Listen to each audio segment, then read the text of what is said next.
Hola a todos, ¿qué tal estáis? Bienvenidos a Conversaciones, un espacio que se enmarca dentro de pensamiento y debate con el que el Festival de San Sebastián quiere subrayar su carácter como lugar de encuentro y transmisión de conocimiento. El diálogo de hoy tiene el lujo de contar con Francisco Ramos, vicepresidente de contenido en Latinoamérica de Netflix, que va a conversar con dos productores, con Agustina Chiarino y con Olmo Figueredo, sobre los retos y oportunidades del sector de la producción independiente y la industria audiovisual en general. Y también van a conversar pues, sobre esta capacidad de las historias en español de viajar por el mundo. Yo personalmente desde aquí quiero dar las gracias tanto al Festival de Cine de San Sebastián como al Industry Club y a Europe Creativa Media Desk por hacer esto posible y por darme la oportunidad, por supuesto, de conducir esta sesión. Sé que los conocéis de sobras, pero permitidme que haga una breve reseña biográfica de las tres personas que van a compartir hoy esta hora de charla. Francisco Ramos pues pasó sus primeros años en México, terminando secundaria en el año 86. Después de graduarse se mudó a España en el 91, donde vivió hasta unirse a Netflix en 2017. En España trabajó en Grupo Z, una empresa de medios, y en Antena 3 Televisión, donde fue jefe de adquisiciones y programación. Trabajó en Aurum, que en ese momento era el distribuidor independiente líder en España y el distribuidor de películas de New Line, Morgan Creek, Spyglass, Miramax, entre muchas otras. Fue durante su etapa en Aurum donde comenzó a producir películas y televisión. A finales de 2000 dejó Aurum Producciones y comenzó su carrera como productor independiente. De 2009 a 2017 produjo proyectos para el brazo audiovisual de Grupo Z y ha producido más de 50 películas y programas de televisión. Paco, muchísimas gracias por aceptar la invitación y bienvenido con muchas ganas de escucharte. Con Paco van a conversar en primer lugar Agustina Chiarino, que es productora cinematográfica de 15 largometrajes latinoamericanos estrenados en los festivales de cine más importantes del mundo, que han obtenido más de 100 premios internacionales y se han estrenado en más de 30 territorios. Ha sido responsable durante 8 años del área de coproducciones en Canal 10 de Uruguay, es docente y tutora en Biennale College, en BioBioLab, en Puentes, que organiza junto a EVA Internacional. Forma parte del comité de preselección del Foro de Coproducción de San Sebastián. Dos de las películas de las que es coproductora, Alelí, Monos y Las Herederas, están en Netflix, con lo cual yo creo que va a dar un punto de vista muy interesante a esta conversación. Y también tenemos a Olmo Figueredo, que es socio fundador de la Claqueta PC y de La Cruda Realidad, dos productoras con sede en Sevilla. Estudió comunicación audiovisual por la Universidad de Sevilla y se especializó en producción y gestión de empresas audiovisuales a través de los programas de posgrado europeos MEGA y EABE. Ha sido elegido Producer on the Move por la European Film Promotion y New Producer to Watch por el MIPTV. Es miembro de la cadena de cine europea y española. Como productor cuenta con más de 40 títulos entre largometrajes, cortometrajes y series, realizadas casi siempre en coproducción nacional o internacional. Sus proyectos han sido nominados y premiados en los premios Goya, La Trinchera Infinita en 2019, en los Forqué, con Nacido en Gaza en 2014, o en los Platinos, con Nacido en Siria en 2016. Este año ha estrenado El Inconveniente de Bernabé Rico en el Festival de Málaga y en esta edición, precisamente, San Sebastián presenta El verano que vivimos de Carlos Sedes y la serie documental El Estado contra Pablo Ibar. No habéis venido a escucharme a mí, habéis venido a escucharles a ellos. Os voy a explicar brevemente cómo va a funcionar la estructura de la sesión. Es una conversación que, si os parece, vamos a estructurar en torno a 3 grandes bloques temáticos para un poco conducir la conversación. Empezaremos con un análisis de la situación actual, también con especial atención del impacto de la pandemia y de cómo ha afectado esto a las producciones, la evolución de la industria en Latinoamérica y, por supuesto, las perspectivas del futuro, que siempre nos interesa mucho a los que trabajamos, nos dedicamos al audiovisual. Así que, si os parece, después de esta introducción, yo iré más o menos controlando los tiempos. Comenzamos, si os parece, con un poco el análisis de la situación actual, este florecimiento de la producción de contenidos audiovisuales en español, que nos alegra a todos muchísimo, y todo el potencial que están teniendo los contenidos en este idioma en todo el mundo. Y lanzo una primera pregunta para todos. ¿Estamos, de verdad, en esta edad de oro de la creación de contenidos en español? ¿Empiezo yo? Adelante. Bueno, en primer lugar, gracias Elena, gracias Olmo y gracias Agustina y gracias al Festival de San Sebastián y a su director por esta invitación y por este bloque de tiempo que nos dan para compartir y dialogar un poco.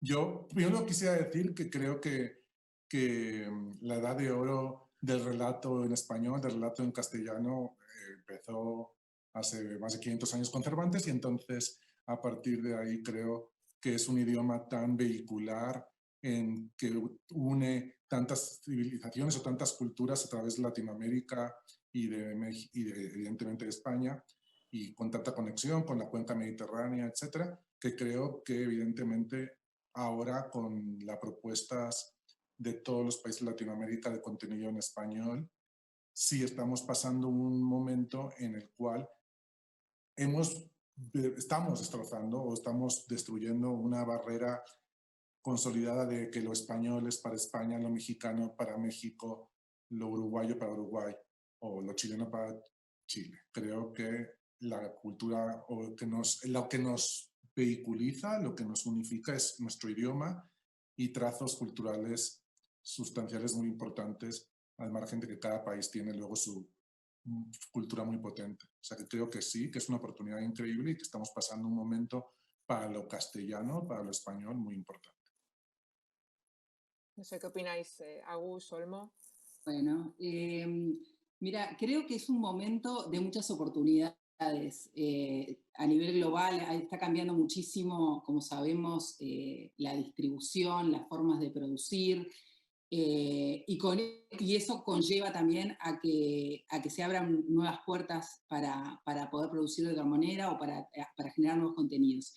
Entonces, el tema de que haya ahora un poco más de interés de los países de habla hispana entre nosotros mismos y de que podamos ver contenidos de nuestro mismo idioma, me parece que está buenísimo, que es un gran desafío y que también nos tiene que llevar a reflexionar sobre el poder lograr diversificar este contenido, ¿no? Tratar de no homogeneizar por ser en español, sino que justamente la riqueza que tenemos con todas estas procedencias diferentes, con la que nos une y que nos separa, que nos hace únicos, me parece que es una gran oportunidad para generar ese tipo de contenidos donde cada uno intente mostrar su singularidad. Sí, de diversidad al fin y al cabo, ¿no? Yo, a ver, está claro que no es que antes no existiera producción en español apreciable, obviamente que siempre la ha habido, pero quizás no.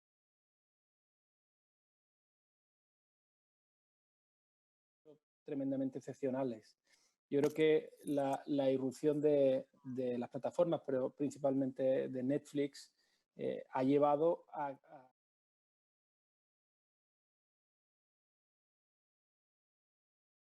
y sobre todo yo creo también que ha contribuido a una democratización de la distribución. Antes era impensable que una obra, que una ópera prima sencillamente de un director Nobel con no necesariamente un grandísimo presupuesto pudiese generar debate en tantísimos países del mundo, en tantísimos idiomas, en tantísimos países donde la están viendo, ¿no?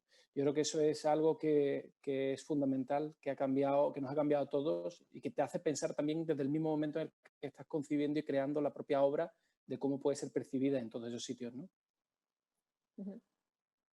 Claro, completando lo que decís ambos, creo que lo interesante es, y el punto de Agustina, es precisamente el idioma de alguna manera nos vertebra, pero eso no quiere decir que construyamos una cultura única, sino que utilicemos precisamente ese idioma vehicular para potenciar lo específico de cada una de nuestras culturas hispanas, porque creo que es precisamente lo que permite este mundo hispano, este mundo latino, es entender que lo mexicano tiene que ser mexicano, lo colombiano, colombiano, etcétera, y es precisamente esa especificidad y ese punto de vista y esa mirada única que aporta cada creador, sea el director, el productor, el showrunner, ahora que llamamos showrunners, a ese proyecto, lo que lo hace mexicano y a la vez universal. Creo que en eso, Agustina, tienes al mayor fan del mundo de la especificidad en el punto de vista. Creo que sin especificidad perdemos la identidad y la fuerza narrativa que tenemos los hispanos, los latinos. Yo hay una palabra que la verdad que la odio con locura, pero que al final siempre terminamos utilizando porque, bueno, lo define bien, pero esto del local, ¿no? Que tanto se habla, al final de lo que estamos hablando es de que sea auténtico, ¿no? Que sea local y que cuentes tu historia. Y yo creo que a todos nos ha pasado que muchas veces nos hemos encontrado con directores jóvenes o no tan jóvenes que tienden a pensar en que quizás su historia llegará a más rincones del planeta si se cuenta en inglés. Y yo creo que nos estamos dando cuenta que no es así. Capaz, a mí me encantaría saber por parte de Paco, a ver si nos podés contar un poquito cómo funciona, ya que hablando de originalidad, cómo funciona como Se nos corta. Netflix original. Agustina, que te nos cortas. Sí, pero creo que entendí lo que me quería Sí, creo preguntar. que ella te quería preguntar cómo funciona Netflix en relación con los contenidos originales en Iberoamérica y por qué apuesta tan fuerte por contenido en español. Perdona, Agustina, que te nos has cortado un momentito, entonces le estoy reformulando la pregunta que querías hacerle para darle un poquito de continuidad. Básicamente, la razón principal o la motivación principal que nos lleva a tener contenidos locales e ir expandiendo paulatinamente nuestra presencia local a varios, cada vez a más países en el mundo, es la convicción que tenemos de que la combinación en la plataforma del mejor contenido que proviene de cada país del mundo, si no tuviese para los miembros de México o de España o de Brasil o de cualquier país de Latinoamérica o de Hispanoamérica, también su relato local carecería de una especie de mirada global que creo que lo que nos hace únicos. Y eso, o de momento únicos, porque tenemos muy buenos competidores que van a seguramente pensar lo mismo que nosotros. Tampoco es muy complicado entender que un mexicano o un español, además de querer leer las mejores novelas que vienen de todo el mundo, quiera leer las mejores novelas que vienen de su país por razones evidentes e identificatorias, porque en el fondo el relato audiovisual proviene del relato escrito, la necesidad de identificarnos con las historias que nos cuentan. Y a lo que decías, Olmo, te identificas con la historia que te cuentas si el impacto pasa por la autenticidad y la verosimilitud absoluta. Yo creo que la construcción del verosímil en cualquier relato de ficción, y Elena es experta analítica de relato de ficción, pasa por la verosimilitud. Cuando no hay nada más triste que cuando yo hacía una película y estaba en el cine y yo iba incógnito, no conocía la gente, evidentemente, y escuchaba, no me la creo, y yo me quería morir porque lo que crees es que te creas, la gente te crea, entonces tus cuentos, o sea. Y creo que ese es el éxito, el impacto a través de la verosimilitud, de que esa historia solo puede suceder en ese momento y en ese sitio, y eso es lo que nos interesa del relato original que hacemos en cada país, completar una oferta que tenga para el espectador de los países en los que estamos avanzando un fuerte arraigo en lo que les hace pensar, les hace reír, les hace llorar, les hace debatir, les hace emocionarse. Creo que eso es lo que perseguimos. Y Paco, sabiendo entonces que para vosotros es fundamental que lo local realmente funcione, que la película, que la serie primero tenga el impacto en tu propio país y luego, por supuesto, lo ideal es que funcione también fuera. ¿Cómo trabajáis en los distintos países? ¿Cómo trabajáis con esos distintos modelos de producción? Porque al fin y al cabo vosotros tenéis un territorio que, bueno, a mí me resulta casi inabarcable. ¿Cómo lo planteáis en todos estos países? Lo primero que estamos haciendo también paulatinamente, es un proceso paulatino y es la estructura de contenidos originales internacionales es reciente, es de 4 o 5 años, es pensar que tenemos que apoderar, o como dicen ahora, empoderar, pero tenemos que apoderar a ejecutivos locales en cada país para que vayan construyendo o tejiendo poco a poco el enramado de relaciones locales con el vínculo, y entonces en España tenemos un equipo, en Francia tenemos un equipo, etcétera, y en aquellos países en los que no tenemos oficinas, las personas que están en la oficina central, por ejemplo Europa, Ámsterdam, o en el caso de Latinoamérica, México, eventualmente, hay argentinos que trabajen con los productores argentinos, haya colombianos que trabajen con los productores colombianos. Me parece que ese es un primer paso. Y el segundo paso es que como tampoco podemos construir un tapiz diverso y completo, seguir recurriendo todo el tiempo a los modelos más tradicionales de las coproducciones, de las licencias, de lo que ya está hecho. Nos parece que siempre y cuando logremos tener la mejor oferta posible para nuestros miembros en todo el mundo y en cada país, en el caso del contenido local, no podemos renunciar a ningún modelo, sino precisamente al contrario, estar abierto a aquel modelo que sea más eficaz para llevar a buen fin ese proyecto y que esté en Netflix de alguna manera u otra. Te voy a hacer una pregunta. Sé que cada película es un prototipo y que no hay modelos que expliquen, ni modelos de negociación tampoco que expliquen las películas, ¿no? Y cómo se hacen. Pero a grandes rasgos, ¿nos podés explicar qué es un Netflix Original y qué modelos grandes, así como 2 o 3 modelos que tengan de coproducción? Yo diría que el Netflix Original es aquella película que financiamos en su integridad y que estará única y exclusivamente en Netflix, como puede ser en el caso de España, pues la primera que hicimos, que fue de Fe de Tarras, por decir algo. Entonces, por poner un ejemplo. Y luego a partir de ahí, los modelos varían y pueden ser desde que compremos solo los derechos de Pay One y los derechos en el resto del mundo, en algunos casos, como puede haber pasado con La Trinchera Infinita, donde Olmo puede hablar mejor que yo de ese acuerdo, pero solo teníamos la primera ventana de Pay, luego la película, después de pasar por Netflix, pasa a Televisión Española, pero en el resto del mundo es exclusiva en Netflix, por lo que es una híbrida relación donde permite además al productor que en su país de origen la película tenga una explotación tradicional o convencional y en el resto del mundo llegue a todos los lados como a la vez y sea vista masivamente, porque sabemos que las películas tienen un camino más difícil fuera de su país de origen normalmente y que La Trinchera Infinita luego tuvo muchísimas nominaciones a los Goya y a los premios andaluces y ganó el Forqué, etcétera, por lo que fue como dicen los americanos, un win-win para Netflix y desde luego fue un win-win para los directores, en este caso, y el productor, o los productores. Luego hay modelos donde solo tenemos los derechos de España, de Pay One, porque el productor prefiere vender directamente, como pasó con la última película de Pedro Almodóvar, donde solo teníamos los derechos de España. Luego hay casos donde el Pay One está en otro operador, la primera ventana de televisión de pago, pero consideramos que la segunda ventana de televisión de pago puede ser interesante para nuestros miembros.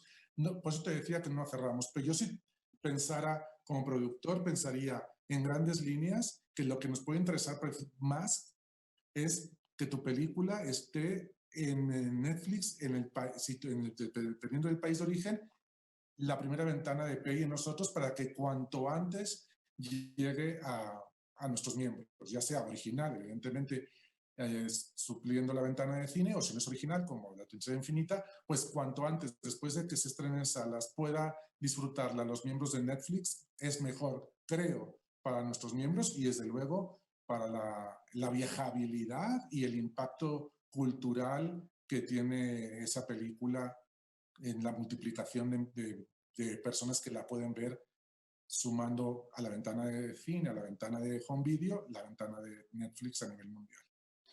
Sí, yo con respecto a lo que estabas diciendo sí que quiero compartir una cosa con respecto a la experiencia, porque a los productores muchas veces nos da miedo. O sea, es que Netflix es algo tan grande hoy en día que muchas veces como que nos cuesta darnos cuenta que al final estamos hablando con personas. Y sí que creo que una de las cosas que me gusta destacar con respecto a La Trinchera es la flexibilidad que ha tenido Netflix también en ese sentido. O sea, que no todo es, que no es matemático, que no aplicáis con cada película un mismo modelo. Y en el caso de La Trinchera, recuerdo que ha sido una conversación muy abierta y con Juan Main incluso le planteamos, oye, pues todavía en Francia nos gustaría, porque necesitamos el theatrical y vamos a ir ahora octubre en theatrical, y luego en Estados Unidos ni siquiera se ha estrenado todavía, a la espera de saber si la película pudiera ser, ¿no?, candidata o no de España para los Oscars. Yo siempre he encontrado eso, que realmente sí que hay una conversación fluida.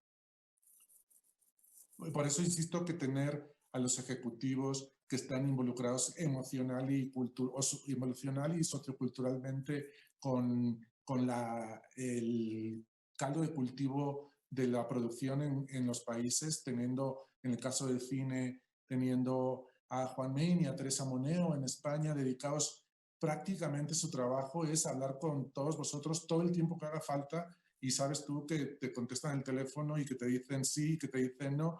Y en el caso de las series tenemos también a Diego y a su equipo, a Diego Ábalos y a su equipo, que su trabajo es precisamente que sentáis, que es vuestra casa, y en el caso de Latinoamérica pues tenemos a Rodrigo Mazón y en el caso de Argentina y de Uruguay tenemos a Augusto, que es precisamente un argentino que está dedicado, nadie más que un argentino.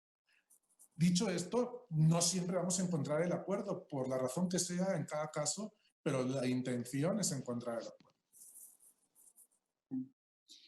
Paco, y ahora bueno, con el tema de la imposibilidad de los rodajes y todo eso, han empezado a comprar bastante contenido ya filmado, digamos, películas ya hechas, ¿verdad? Bueno, sí, los equipos de licencias, que en este caso, tanto en el caso de México como en el caso de América Latina, coincide que están las mismas personas, que Juan es en España y Augusto en Latinoamérica. Bueno, y Juan también está, lo tenemos híbrido haciendo México también. Si ven oportunidades interesantes de licencias, sea de primera ventana, segunda ventana o catálogo, que piensen que es interesante, lo van a hacer. Lo que es importante es que pensemos que algo que no hubiesen querido comprar hace 8 meses, antes de la pandemia, por la razón que sea, no puede convertirse en interesante para los miembros en este momento, porque en el fondo nosotros nos debemos a nuestros miembros. Entonces, ni vamos a hacer nada que no hubiéramos hecho, ni vamos a hacer algo que, vamos a dejar de hacer algo que hubiéramos hecho.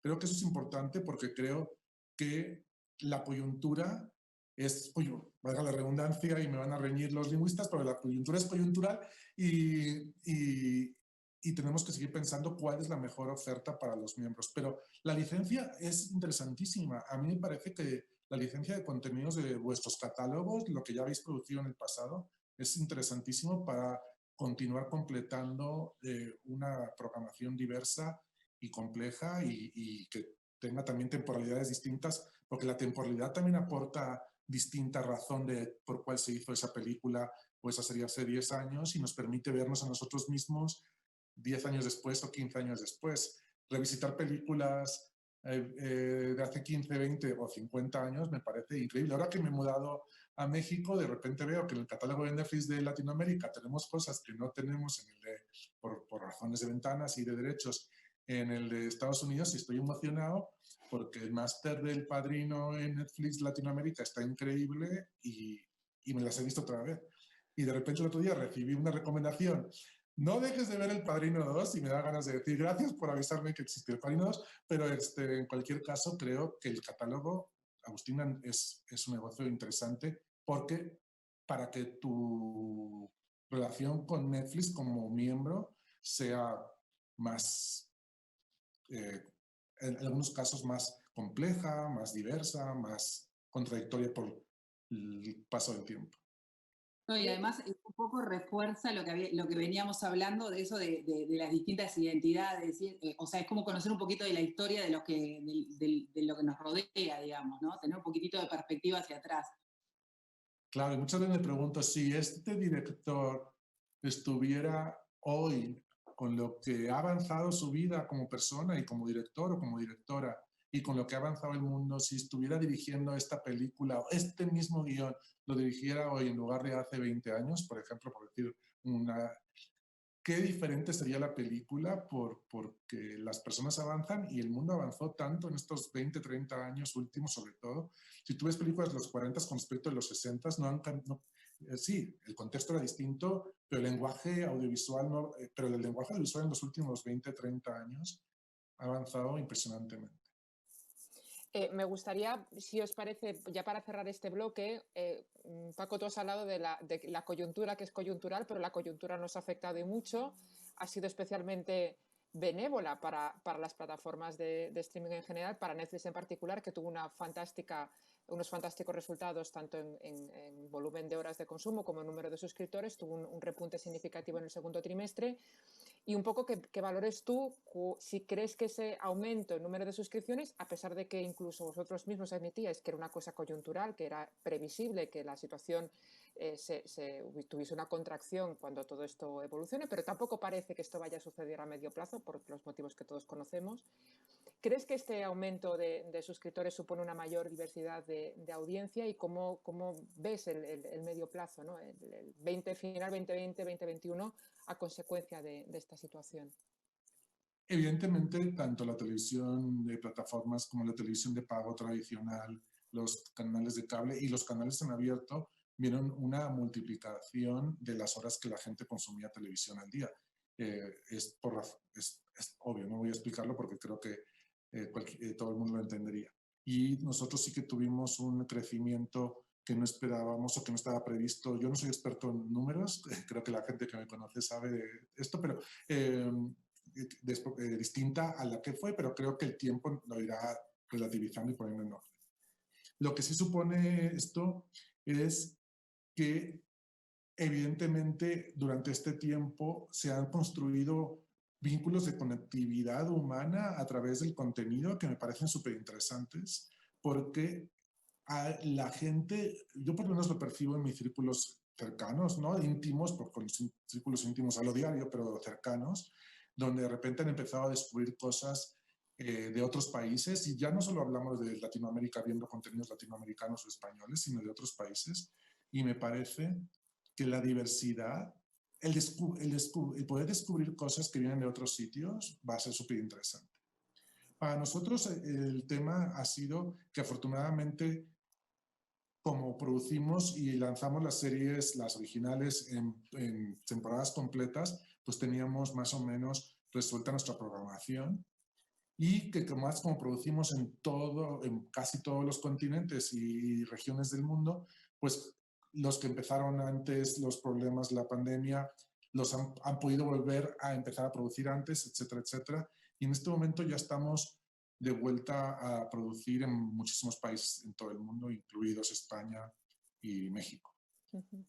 En todo caso, lo más importante siempre fue pensar, la sostenibilidad de nuestro negocio pasa por la responsabilidad para con los equipos, tanto detrás como delante de la cámara, y eso es lo que más nos obliga a pensar. Uno, suspender cuando suspendimos, y dos, volver con la mayor posible seguridad. Y sabemos que es imposible garantizar la seguridad absoluta, pero la mayor posibilidad segura. Eso es lo más importante, porque en el fondo, si los técnicos y los actores no perciben seguridad absoluta, no van a querer volver. Pero creo que es interesante ver la responsabilidad que estamos advirtiendo increíble en los técnicos, en los actores, en los productores, de un caldo de cultivo de responsabilidad mutua, donde ya no solo tienes que ocuparte de ti mismo, sino que sabes que protegerte y cuidarte tiene un impacto para con tus compañeros de las producciones, de los equipos. Eso me ha impresionado muchísimo y vamos bien. Pero sí, evidentemente, creo que volverá más pronto la normalidad en ese aspecto. Me gustaría comentar una cosa a toda la gente que nos está viendo. Hemos tenido un pequeño problema con el audio de la señal, lo habéis estado escuchando en inglés. Ya está solucionado, ya la podéis escuchar en castellano. Me comentan que mañana en la web del festival ya estará colgado en las 3 versiones, en inglés, en euskera y en castellano. Os pedimos disculpas por el caos idiomático. Pues si os parece, pasamos al segundo bloque, que nos parecía muy interesante abordarlo, precisamente por la figura que tú ocupas, Paco, en Netflix, y por la tradición tanto de Agustina como de Olmo, para hablar un poco de la evolución de la industria en Latinoamérica, porque es verdad que vuestro primer desembarco internacional fue en Latinoamérica, lleváis ya pues casi una década. ¿Qué ha cambiado? ¿Qué percibes que ha cambiado en esta región desde que vosotros desembarcasteis? ¿Cómo ves la evolución de este mercado desde la perspectiva de una plataforma de streaming? Creo que lo principal en cuanto a lo que nos ocupa, que es el contenido original o el contenido general en español, creo que lo que ha pasado principalmente es que el crecimiento en el número de miembros nos va permitiendo cada vez poder ser más ambicioso en la dimensión y en la ambición narrativa y creativa de los proyectos por razones obvias, porque la base es mayor, entonces puedes pensar en cosas que, tanto a nivel de pensar en proyectos que tengan la posibilidad de funcionar regionalmente, como a la ambición en proyectos con mirada meramente local. Y eso creo que es lo principal, de pensar, podemos hacer cosas que a lo mejor hace 6, 7 u 8 años por nuestra base de miembros no hubiésemos podido hacer. Entonces creo que eso es interesante y creo que eso es mi trabajo principal, es escalar no solo en cantidad, sino en ambición y en calidad nuestra oferta. Yo te voy a hacer una pregunta así como abanderada de los países pequeños. Bueno, como ya en la tradición nuestra viniendo de un país como Uruguay tan chico, todas las producciones que hemos hecho desde mi productora son siempre coproducciones. Nunca hemos podido realmente hacer algo por una cuestión financiera, pero también después fue como una especie de bendición de alguna manera, porque en realidad lo de la coproducción nos permitió abrirnos las puertas para otras cosas, contar otros temas, tener la mirada de otra gente, o sea, nos permitió realmente abrirnos de otra forma y es como parte de nuestra ADN, ¿no? El tema de coproducir. Entonces, obviamente la limitante más grande que tienen los países pequeños es interna y tiene que ver con su mercado local, que no les permite escalar y a veces no les permite, con solamente distribuir en las salas locales y todo eso, no les permite esa escala, ¿no? De poder hacer cosas un poco mayores o más ambiciosas a nivel de producción. Entonces, me preguntaba, si tienen ustedes alguna estrategia en relación a los países pequeños, porque más allá de que estén las audiencias, de querer captar la audiencia local, o sea, o tener más suscriptores locales, quizás hay alguna otra estrategia para estos países. ¿Qué pueden hacer un país pequeño para poder producir y llegar a las plataformas con proyectos un poco más ambiciosos? Claro, ese es un tema, lo has planteado perfectamente, porque básicamente es cómo se puede financiar algo, sea desde Netflix o desde la producción independiente, que tenga, es que al final estamos en ese aspecto, Agustín, estamos en el mismo barco. ¿Cómo podemos hacer Netflix y tú como productora para que podamos hacer algo en Uruguay que tenga retorno a la inversión y a la vez mantenga su identidad y su verdad? Y eso es un proceso en el que no vamos a abandonar, vamos a seguir buscando cómo es el camino y en efecto todavía no hemos encontrado ese camino, pero no lo estamos abandonando. Sí que en el afán de la transparencia absoluta, sí que vamos paulatinamente, como tú lo sabes muy bien. Empezamos por Brasil, de Brasil pasamos a México, de México pasamos a Argentina, de Argentina pasamos a Colombia, de Colombia, y poco a poco iremos encontrando el camino y tenemos que buscar la fórmula. Creo que la primera operación es la operación que luego, la primera decisión que se tome de apuesta es vital, porque como todo, abre caminos y genera voluntad, y genera ilusión, y genera empatía, y genera compromiso, etc. Y en cada país es distinto. Creo que la ventaja concreta, y no es para hacerte la pelota, pero creo que la ventaja concreta que tiene Uruguay es que tiene mucho talento. Creo que hay gente muy talentosa en Uruguay y tenemos que trabajar. Y a mí me hubiera gustado pasar este año más tiempo en Argentina y en Uruguay y en Chile, pero todos mis planes se fueron truncados porque creo que tanto Augusto como yo pensamos que tenemos que encontrar el camino. Y sé que Augusto está pensando en cosas, igual tienes más información tú de lo que está pensando Augusto que yo, pero algo tenemos que encontrar, porque encontrar el camino en un país como los más pequeños, como puede ser Perú, Ecuador o Uruguay, que son, digamos, los tres que seguirían, es importantísimo para el crecimiento de la industria local y para la diversidad de la programación, porque el crecimiento de la industria local parece una cosa que voy a decir como de perogrullo, pero cuanto más crece la industria local, mejores cosas se hacen.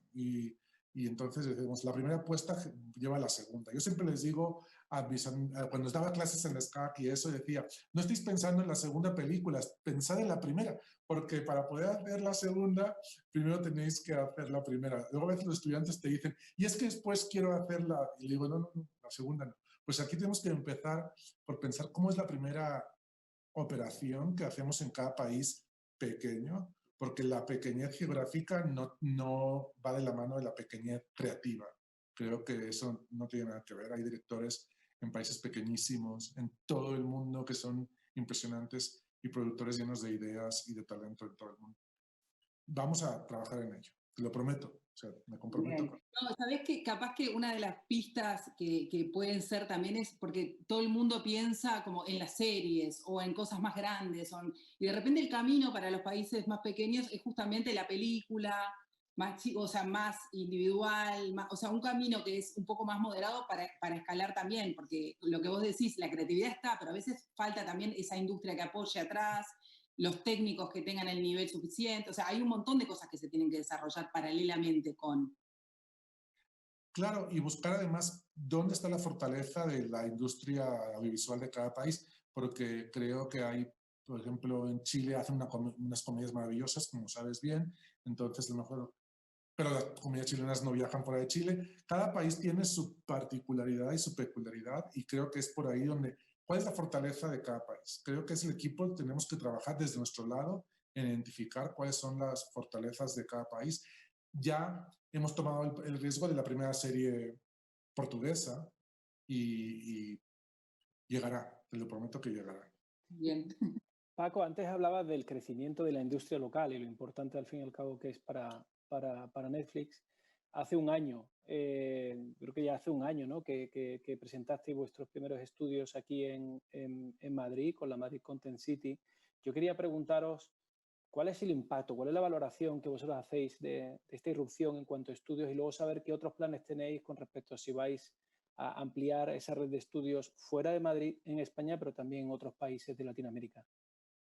Yo creo que la razón principal por la que se hacen operaciones como esa o similares que tenemos en otros países del mundo, en Estados Unidos, en Canadá, en Inglaterra principalmente, es para garantizar que vosotros, los productores, tenéis a vuestro alcance medios de primer nivel para poder llevar a cabo vuestras producciones, porque en el fondo, en los tres platos que están operando en este momento en la Ciudad de la Tele o en Madrid Content City, están filmando producciones producidas por productores independientes. Entonces creo que es importante que tú pienses que si hay mejores, no solo hay mejores directores y guionistas, sino que además tienen que tener los mejores medios de producción para poder producir a la altura de esto.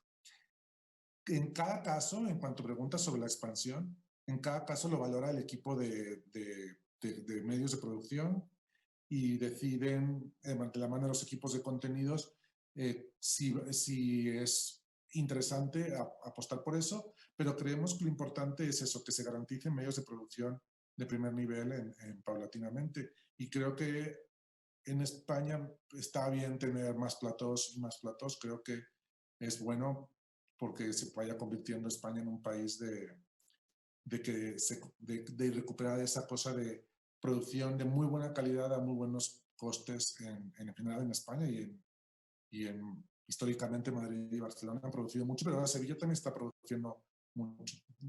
Cada caso se analiza individualmente.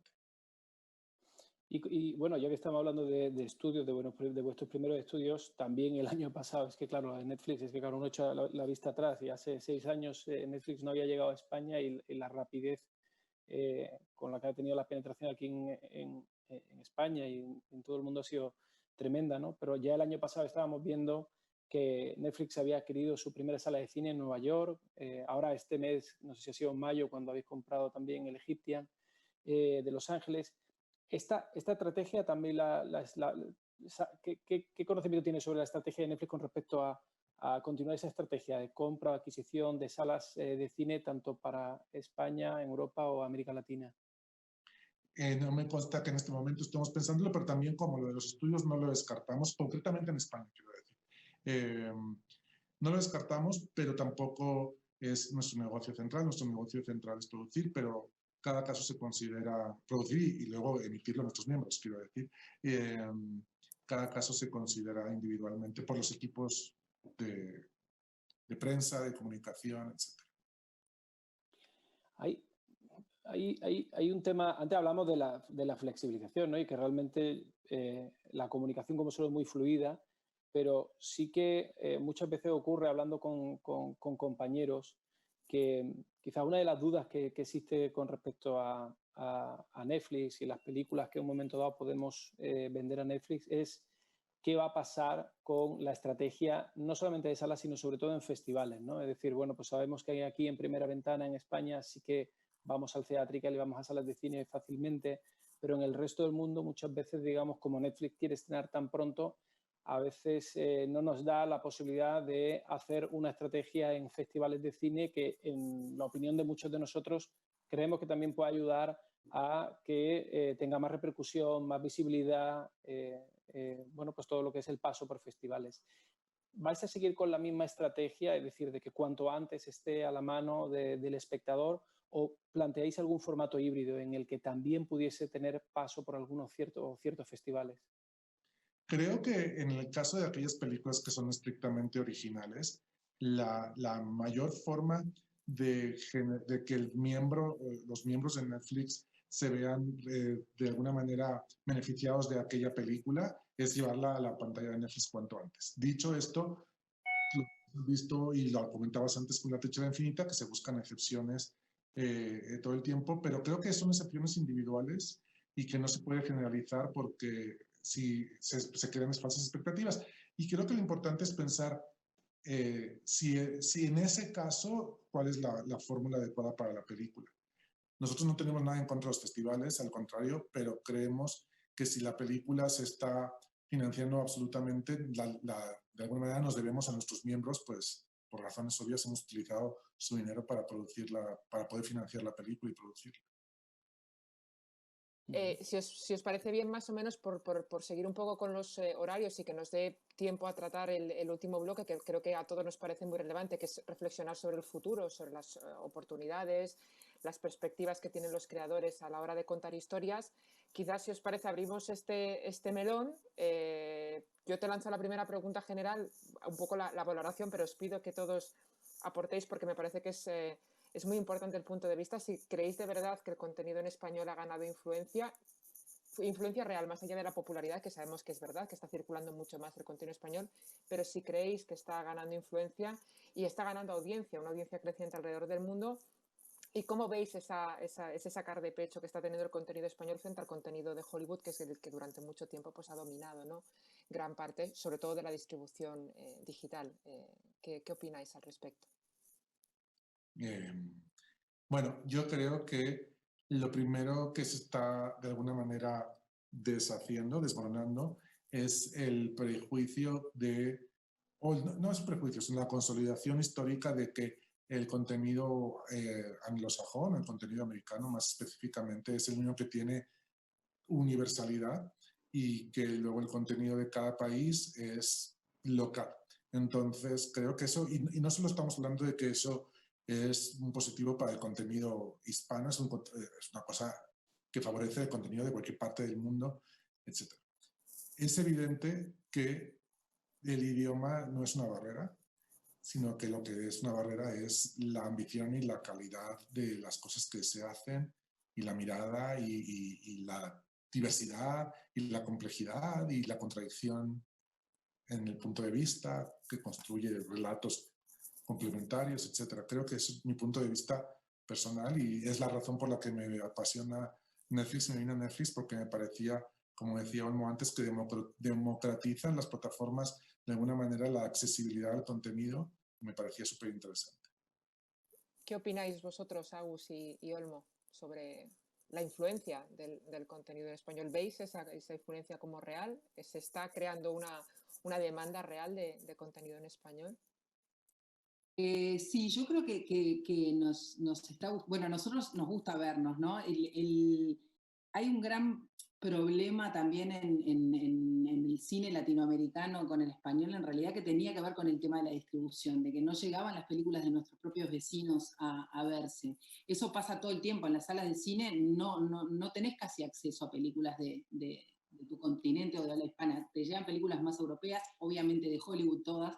Entonces, siempre que esto incite a que el contenido fluya de otra manera, es genial. Pero ahora lo que hay que hacer también es que la audiencia esté ávida de eso, que es un poco la contracara, ¿no? Que la audiencia, bueno, lo que siempre se discute, si es lo que le das o lo que quieres, bueno, esa discusión que no vamos a entrar ahora, pero me parece que esté eso accesible y que haya gente, que haya un público ávido, me parece genial. Ahora, dentro del contexto este de festival de cine que estamos, me encantaría también saber, a ver si existe, por ejemplo, por parte de Netflix, alguna como puerta abierta. Yo sé que hay puerta abierta para cine de autor, en que han habido algunos ejemplos y algunas películas que están dentro de la plataforma. Y si quieren seguir con esa apuesta o si piensan que, por ejemplo, por ahí puede haber otra puerta con un cine un poco más autoral y menos abierto a audiencias, un cine un poco más difícil para una plataforma, ¿no? Sí, yo creo que desde luego es parte integral de una programación diversa y hay muchísimos ejemplos. Ahora, por ejemplo, tenemos la película de Claudio Llosa, de Distancia de Rescate, que está basada en una novela de Samantha Schweblin, pero que ella es peruana, se filmó en Argentina y la producen Los Larraín y la protagoniza una actriz argentina y una actriz española, en este caso Dolores Fonzi y María Valverde. Como esta, tenemos varios ejemplos. Tenemos una película muy interesante mexicana, que si no la han visto se la recomiendo, que se llama Ya no estoy aquí, que es maravillosa y que es una de las películas más premiadas del cine mexicano reciente. O sea, Y luego en España pues hemos hecho varias películas, desde Elisa y Marcela, una película de Isabel, ganadora del Premio Nacional de Cinematografía este año, Isabel Coixet, en blanco y negro, o en estricta teoría, una película que fuera de España, por lo menos como La Trinchera Infinita, hubiese considerado una película de autor. En España posiblemente por los directores y por la temática no se considera de autor, pero verdaderamente fuera de España, y sin embargo creo que tuvo una repercusión interesante. O sea, creo que si lo estamos haciendo bien, las buenas películas no tienen que considerarse si son de autor o no son de autor, sino si son interesantes para los miembros o no, más allá de cuán pequeña o cuán grande sea. Hay una cosa que yo creo que yo he empezado a hacer consciente de la importancia del español en la producción, te diría que hace casi que año y medio, 2 años. Porque más allá del impacto, es que el impacto que ha supuesto en Netflix en cuanto a la distribución de contenidos en español, yo creo que trasciende el propio Netflix.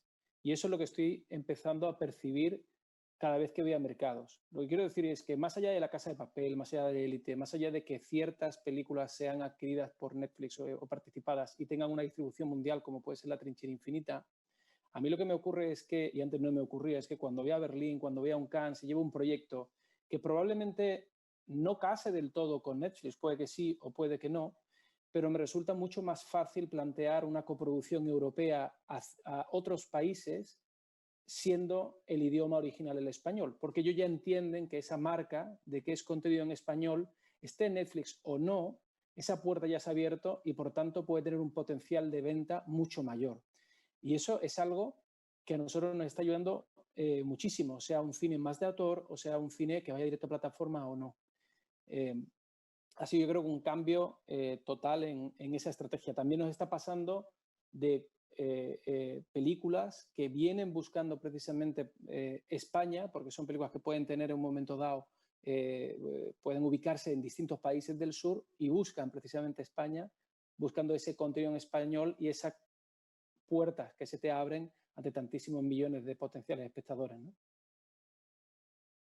Claro, es que terminamos volviendo siempre a lo que dijimos los cuatro cuando empezamos, que el valor vehicular de un idioma lo han aprovechado los americanos y nosotros tenemos que aprovecharlo, porque si de entrada tienes la capacidad de llegar sin tener que doblar o subtitular a 500 millones de personas, no estoy diciendo que tengamos 500 millones de miembros en Hispanoamérica, pero a 500 millones de personas a través de cualquier medio de distribución, no estoy hablando solo de Netflix, ya tienes un punto de acceso que no tiene nadie más que precisamente los americanos con el inglés, nosotros con el castellano, los chinos y los indios. Fuera de eso, ningún otro país tiene esa capacidad de, como mi propio idioma, tengo una base potente, ¿no?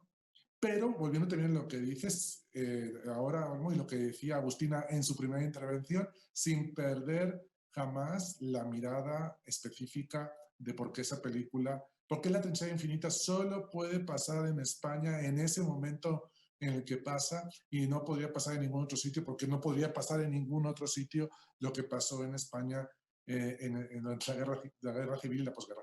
Entonces, si de repente dices, no, para que la vea más gente en lugar de que tal, entonces ya no es La Trinchera Infinita, ya. Entonces, creo que eso es...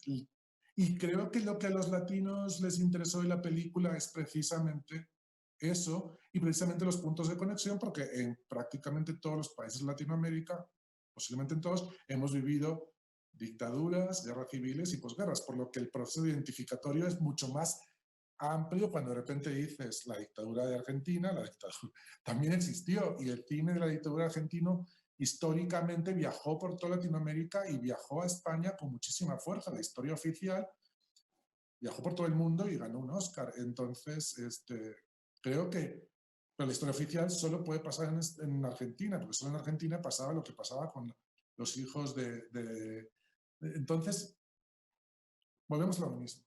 Y bueno, debo decir que hay mucha gente que todavía aquí en España sigue pensando que esa película que no está ni siquiera en español porque no llega a entender el andaluz, que es una película realmente tan castiza, pero efectivamente, yo creo que yo soy de Sevilla, tú lo sabes, y hay un director que amo muchísimo, que es Alberto Rodríguez, que yo creo que nos abrió la puerta a muchos de nosotros y que ha sabido contar las historias desde ese origen y sabía perfectamente que la policía en Sevilla no puede ser la misma de Nueva York y no se tiene que pedir un dono, sino tiene que pedirse una cerveza con unas almendritas. Yo creo que esa es lo local, la forma, lo exótico es lo que al final te atrae. Yo si veo una película danesa, pues lo que quiero ver exactamente lo que ocurre allí, obviamente, no algo completamente guiado. El cine de Hollywood ya ha llenado muchas horas y tenemos mucho para ver. Yo pienso que el director, perdón, Agustina. Perdón, no, y que renunciamos, ¿se acuerdan que antes todo lo veíamos en español neutro?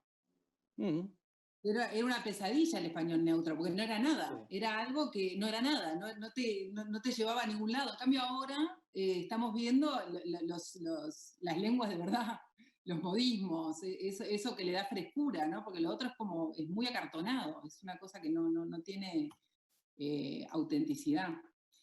Paco, Pero te sí, íbamos a hacer una gran pregunta final. Lo que tú quieras. Se la hago la gran pregunta final, porque en realidad si la sabés tenemos la varita Sí, mágica. de hecho os iba a decir que ya para poner un broche cerramos con una última pregunta, que ya estamos casi cerrando el tiempo, o sea que me parece fantástico. Adelante. Bueno, entonces, ¿qué tipo de historias faltan contar? ¿Qué es lo que están buscando? Yo creo que en cada país es distinto, pero si me preguntases sobre Latinoamérica específicamente, que es donde estoy muy enfocado en este momento, creo que donde estamos indagando más es en aquellas historias y estamos yendo poquito a poquito, como por ejemplo Ya no estoy aquí, que es una licencia, pero que es maravillosa, se las recomiendo, en las historias que de alguna manera empiecen a construir un camino para indagar en las historias más diversas en todos los aspectos de cada país y de cada cultura. Hablo desde contar las historias más regionales en algunos países, como puede pasar en países como México o como Brasil, donde cada región es un universo. Entonces estamos empezando a explorar por ahí. Y luego creo que otra cosa que estoy convencido que tenemos que avanzar es que para que haya precisamente esa diversidad, tenemos que apoderar no delante de la cámara, sino primero detrás de la cámara a miradas diversas para que sea orgánicamente verosímil lo que luego termina delante de la cámara. Entonces creo que es el siguiente paso en la evolución, es la diversidad en las historias que contamos para completar el tapiz. Y Paco, más allá de la ficción, ¿cuál es vuestra estrategia? ¿O vais a seguir apoyando el camino de la no ficción, del documental, de la animación? Desde luego el documental nos parece interesantísimo porque a mí personalmente, yo nunca me iría a producir un documental porque no sabría, pero Me parece que el documental es muy importante y muy interesante, y que además me parece que el documental a veces construye de repente como espejos muy curiosos con respecto de la ficción, que como que complementan el círculo, y de repente no te das cuenta que pasa así cuando hay muchos documentales en un país y muchas películas buenas en un país. De repente dices, uy, tengo el círculo completo, y creo que es importantísimo, y en España se hace muy buen documental. Y ya no te quiero contar la tradición que tiene Latinoamérica y sobre todo países como en Sudamérica de documentales.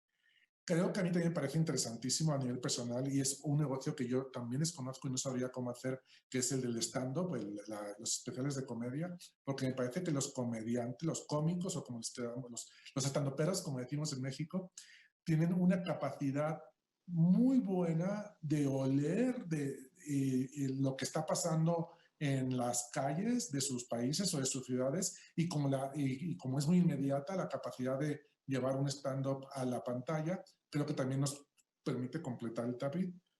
O sea que me parece que sí. Y tan es así que en los países estamos armando equipos donde haya expertos en documentales y en series de no ficción, de la mano de expertos en ficción, como estamos ahora en España, que sabes mejor que yo que ya el equipo de ficción hace ficción y el equipo de no ficción hace no ficción, y lo mismo tenemos en Latinoamérica. Tenemos a Bernardo específicamente dedicado al documental, y a Augusto específicamente, en el caso argentino, específicamente dedicado a la ficción. Pues se nos ha acabado el tiempo. Yo me he vuelto loca cogiendo notas. Creo que la voy a volver a ver muchas veces para coger todavía más notas de las que he escogido, pero si me tuviese que quedar con unos cuantos titulares de la sesión, hemos hablado de derribar barreras y de que, desde luego, lo comentaba Paco, que el idioma no lo es. Hemos hablado de oportunidades, de diversidad, de democratización de la distribución, de autenticidad, de arraigo del relato, de viajabilidad, de más descubrimiento, de ambición y, sobre todo, de crecimiento de la industria local. Yo creo que es unos bullet points muy interesantes de optimismo hacia la industria, de optimismo hacia el mercado y, desde luego, de optimismo hacia las historias contadas en español. De verdad, muchísimas gracias por vuestro talante, por la generosidad, por todo lo que nos habéis contado. Creo que ha sido una hora muy fructífera para todos. Desde luego, para mí, a mí se me ha pasado volando, me lo he pasado pipa. Me quedaría mucho más tiempo, pero no nos dejan. Os quiero dar las gracias. Gracias también al Industry Club, que sé que se ha esforzado muchísimo para hacer esto posible, al Festival de San Sebastián, y recordaros que dentro de Marco de Pensamiento y Debate hay 2 charlas más muy interesantes los próximos días. El jueves a las 6, conversaciones con Ted Hope, que será entrevistado por John Hopwell de Variety, y el viernes a las 10, Cinemadía y Technology, que además de una presentación de proyectos empresariales basado en la aplicación de tecnologías innovadoras, tendrá una masterclass a cargo de Mark Orts sobre sonido audiovisual del origen hasta full immersive. Ojalá la próxima que volvamos a coincidir pueda ser en persona, ya después de toda esta pandemia, y podamos de verdad luego tomarnos unos turitos, que es lo que toca cuando uno es en San Sebastián. Pero me ha encantado formar parte de esta mesa, y bueno, que tengamos la oportunidad de compartir, o de mate, o de compartirlo en un futuro. Muchísimas gracias, de verdad, de corazón. Gracias a ti, Elena, y gracias, Olmo. Muchas gracias a todos.